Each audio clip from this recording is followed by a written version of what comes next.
वसुदेव सुतं देवं कंस चाणूरमर्दनं देवकी परमानंदम कृष्णं वंदे जगतगुरुम। बोल श्री नागराज भगवान की जय।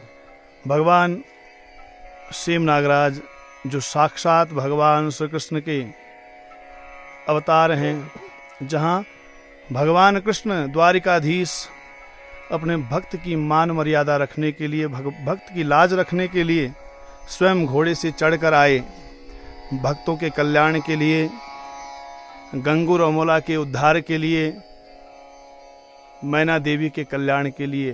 भक्तों, भगवान नागराज की असीम अनुकंपा, भद्राज महाराज की दया से आज भट्ट और अन्य मित्रों के साथ शिवा भट्ट जी, सुनील डंगवाल जी, सुभाष पुंडीर जी और रणजोत सिंह जी, इनके सन्निधि में आज भगवान सेम नागराज के दर्शन करने का सौभाग्य मिला।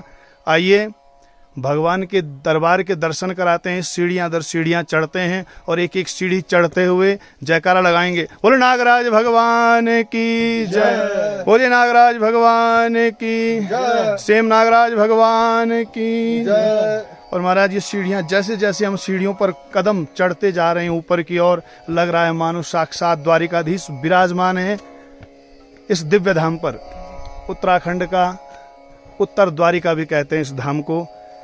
घंटियों से भरमार, सीढ़ियों के चारों ओर घंटियां ही घंटियां आपको दिखाई देंगी। इसको उत्तर द्वारिका पांचवा धाम भी कहते हैं। ये हमारे भट्ट जी भैया, जिनकी सन्निधि में भगवान के दरबार में आने का सौभाग्य मिला। इस सुभाष भाई जी, जय हो। बोल नागराज भगवान की जय। टोनी भैया, और ये वो दिव्य स्थान, ये हमारे सुनील डंगवाल जी, ये चरण पादुका स्थली, यहाँ से आगे भगवान के चरण चिन्ह देखने का सौभाग्य हमें मिलेगा। अभी भगवान के दिव्य धाम के दर्शन करते हैं और ये है मुख्य द्वार। आप दर्शन कर रहे हैं सेम नागराज भगवान के उत्तर द्वारिका, सेम नागराज पांचवा धाम। यहाँ आकर अलौकिक अनुभूति, हृदय आनंदित, प्रफुल्लित, आनंदमय, आत्मिक ऊर्जा का ऐसा संचार अन्यत्र कहीं देखने को नहीं मिलेगा। बांज और बुरांस के वृक्षों से लगदक ये पहाड़ियाँ, लगता है मानो कृष्ण भगवान को अपनी गोद में बिठा करके अभिषेक कर रही हैं भगवान का बुरांस के फूलों से। दूर दूर से भक्त लोग आते हैं, भगवान को दूध का भोग लगाते हैं, दूध से अभिषेक करते हैं। कृष्णाय वासुदेवाय हरये परमात्मने प्रणतः क्लेशनाशाय नारायणाय नमो नमः, नागराजाय नमो नमः, श्री कृष्णाय वयम नमः।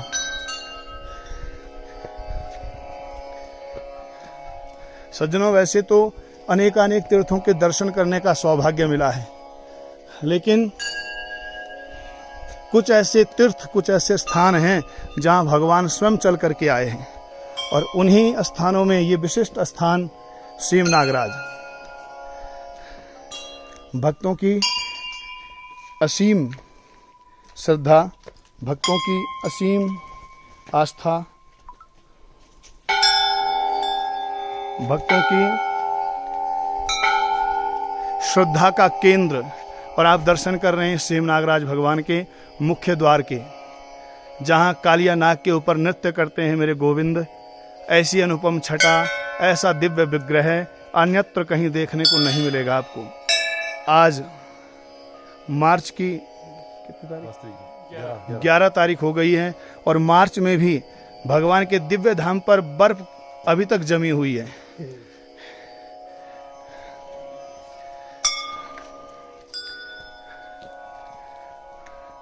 भगवान नागराज महाराज के श्री चरणों से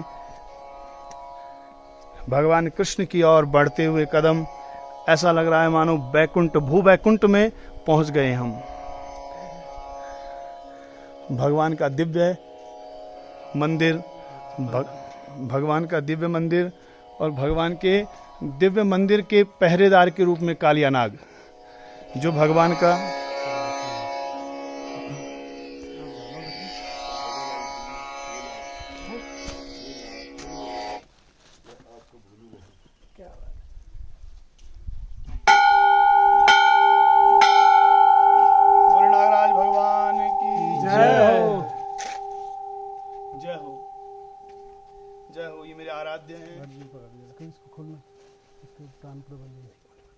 भगवान बलभद्र की असीम अनुकंपा से, भगवान भद्राज महाराज की कृपा से हमें भगवान कृष्ण के ये दिव्य धाम उत्तर द्वारिका सेम नागराज में आने का सौभाग्य प्राप्त हुआ। और सामने आप देखेंगे उत्तर की ओर खड़ा हिमालय, हिमालय की लकदक पहाड़ियां, बर्फ से लकदक चोटियां, नयनाभिराम दृश्य। लगता है मानो हिमालय हाथ जोड़कर खड़ा उस सेम नागराज के सामने कि हे प्रभु, आप अपनी कृपा, अपना आशीष मुझ पर सदैव बनाए रखें। नित्य प्रणाम करता है हिमालय राज।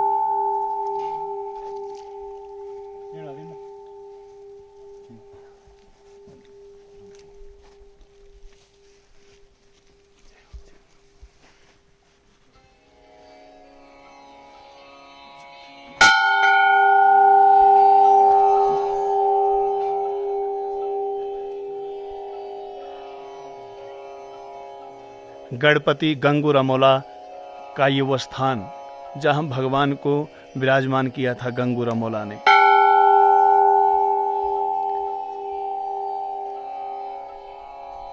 दिव्य छटा, दिव्य आभा, दिव्य प्रभा से परिपूर्ण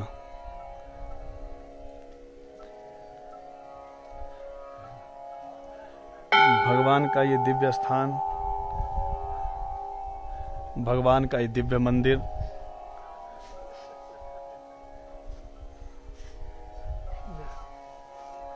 बोले नागराज भगवान की जय।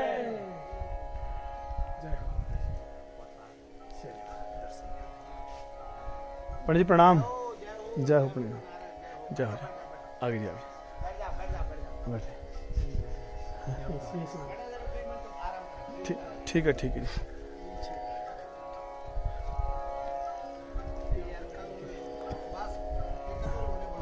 जय हो।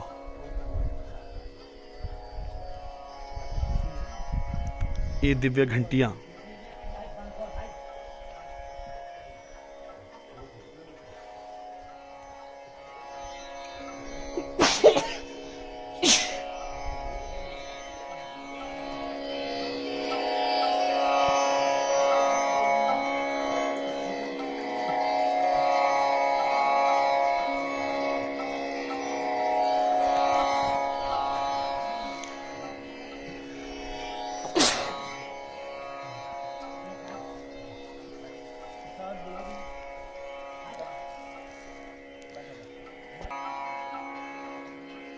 नागराज भगवान की जय हो।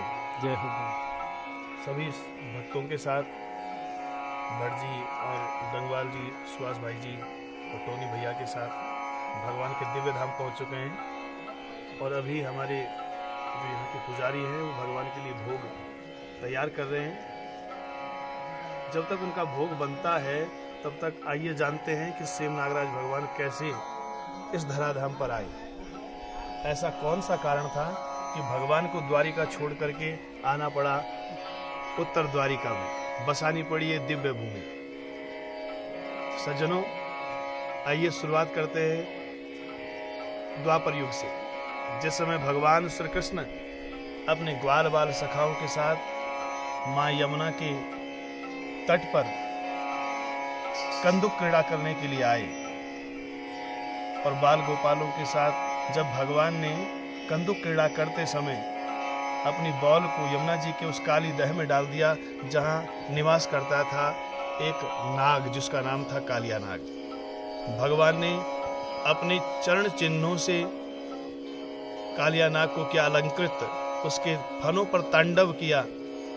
तांडव करने से कालिया नाग शुद्ध हुआ, अपनी गलती का आभास हुआ, भगवान से क्षमा प्रार्थना की। भगवान ने कालिया नाग को कहा, कालिया, इस भूमि को छोड़ करके रमणीक द्वीप चला जाओ। और रमणीक द्वीप यही हमारा उत्तराखंड है, जहाँ पर अनेकानेक रूप में नाग देवता की पूजा होती है। रमणीक द्वीप में आने से पहले कालिया नाग ने कहा था कि प्रभु, मैं रमणीक द्वीप तो चला जाऊंगा, लेकिन वहाँ आपका जो वाहन है गरुड़ मुझको रहने नहीं देगा, क्योंकि यहीं बद्री विशाल भगवान निवास करते हैं। और बद्री विशाल में भगवान के जो वाहन है गरुड़, सर्प उसका भोजन है। कालिया नाग ने प्रार्थना की, प्रभु मेरा उद्धार कैसे होगा? तो भगवान ने कहा, कालिया नाग, तुम्हारे फनों पर जो मेरे चरण चिन्ह हैं, इनको देख करके गरुड़ तुम्हारा सम्मान करेगा, न कि तुमको आहत करेगा, चोट पहुंचाएगा। तो कालिया नाग ने कहा, ठीक है प्रभु, मैं रमणीक द्वीप चला जाता हूँ, लेकिन मैं आपसे एक वरदान चाहता हूँ कि आप पुनः मुझे दर्शन देने के लिए रमणीक द्वीप आएंगे। भगवान ने कहा, ठीक है। तो आज भगवान अपने उस भक्त की उस वचन की लाज रखने के लिए जब कालांतर में वही कालिया नाग गंगू रमोला के रूप में प्रकट हुआ, अभिमानी हो गया, अपने आप को सर्वश्रेष्ठ समझने लगा, अपने से बढ़ के किसी को न मानता था, धार्मिक मान्यताओं को दरकिनार कर देता, लोगों को प्रताड़ित करता। लेकिन कभी कभी दुष्टों के घर में भी देवतुल्य मनुष्य प्रकट हो जाते हैं, देवतुल्य आत्माएं जन्म ले लेती हैं। और यहीं गंगू रमोला के घर में एक दिव्य महिला, परम विदुषी और भगवान की परम भक्त, जिसका नाम है मैना देवी। मैना देवी ने गंगू रमोला के साथ जब विवाह किया तो बहुत समय बीता, लेकिन संतान नहीं हो रही थी। बहुत उपाय किए, लेकिन संतान की प्राप्ति नहीं हुई। मैना देवी ने द्वारिकाधीश की बड़ी पूजा की, तो आज भगवान अपने भक्त कालिया नाग और मैना देवी की तपस्या को पूर्ण करने के लिए घोड़े पर सवार होकर के इस दिव्य धाम में पधारे। गंगू रमोला संतों का अपमान करता था, किसी संत को रहने नहीं देता था, उनकी भिक्षा को छीन लेता था। भगवान ने चाहा कि इसकी दुष्टता को समाप्त किया जाए और इसके अंदर भक्ति भाव प्रकट किया जाए। भगवान यहाँ घोड़े पर सवार होकर आज भी घोड़े के चिन्ह, चरण चिन्ह इस स्थान पर विराजमान है। सज्जनों, यदि समय लगा तो दर्शन अवश्य कराएंगे। कहा जाता है जिस जगह पर भगवान ने सर्वप्रथम आकर के अपने चरण चिन्ह रखे, वहां के पत्थर पिघल गए और आज भी उस पत्थरों के ऊपर भगवान के चरण चिन्ह स्थापित है। गंगू रमोला के संतान नहीं थी, भगवान का अपमान किया तो भगवान यहाँ से थोड़ा दूर चले गए, डांडा नागराज। और जैसे ही भगवान यहाँ से गए, गंगू रमोला के सभी पशु पत्थर बन गए। अपनी गलती का आभास हुआ, ज्योतिषों से चर्चाएं की, परामर्श लिया, उन्होंने बताया भगवान का अपमान किया है। तो भगवान को पुनः आगमन करने के लिए, बुलाने के लिए बड़ी प्रार्थनाएं की। स्वप्न में भगवान कृष्ण ने गंगू रमोला से कहा कि मेरे लिए मंदिर बनाओ, मैं तभी आऊँगा। गंगू रमोला अभिमान से परिपूर्ण था, अपने से श्रेष्ठ किसी को समझता नहीं था। 6 मंदिरों का निर्माण किया, लेकिन 6 के 6 शांत संध्या के समय ध्वस्त हो जाते। मैनावती ने कहा श्रद्धा से बनाओ। जैसे ही श्रद्धा और विश्वास से गंगू रमोला ने ये दिव्य धाम बनाया तो भगवान आ गए, भगवान प्रसन्न हो गए। गंगू रमोला को वरदान दिया, जाओ तुम्हारे घर में 2 पुत्र पैदा होंगे, इनका नाम सिद्धवा और विधवा होगा। समय बीतता रहा, सिद्धवा विधवा बड़े होते रहे। बल के अभिमान के कारण से सिद्धवा और विधवा लोगों को थोड़ा कष्ट देते, भगवान को अच्छा नहीं लगा। भगवान ने दोनों को वध कर दिया, लेकिन क्षमा प्रार्थना करने पर भगवान ने दोनों को पुनर्जीवन दान दिया। और तब से आज तक सिद्धवा और विधवा की पूजा इस क्षेत्रों में होती रही। कालिया नाग का उद्धार किया।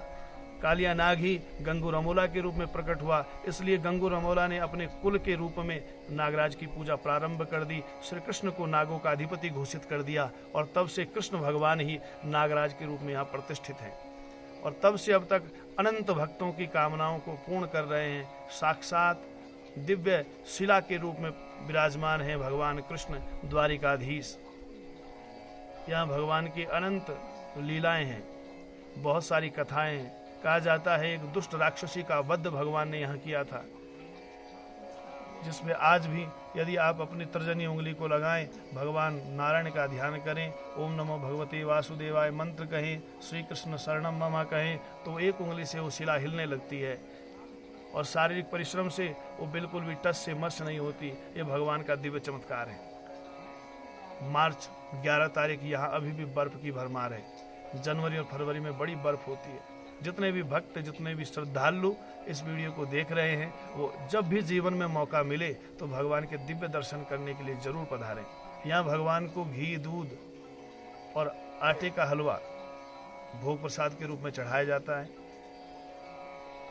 जब भी आपको मौका मिले तो भगवान के इस दिव्य धाम जरूर पधारें, जरूर आएं, भगवान के दर्शन करके पुण्य लाभ कमाएं, अपने जीवन को धन्य करें। जय श्री कृष्ण, जय श्री राधे।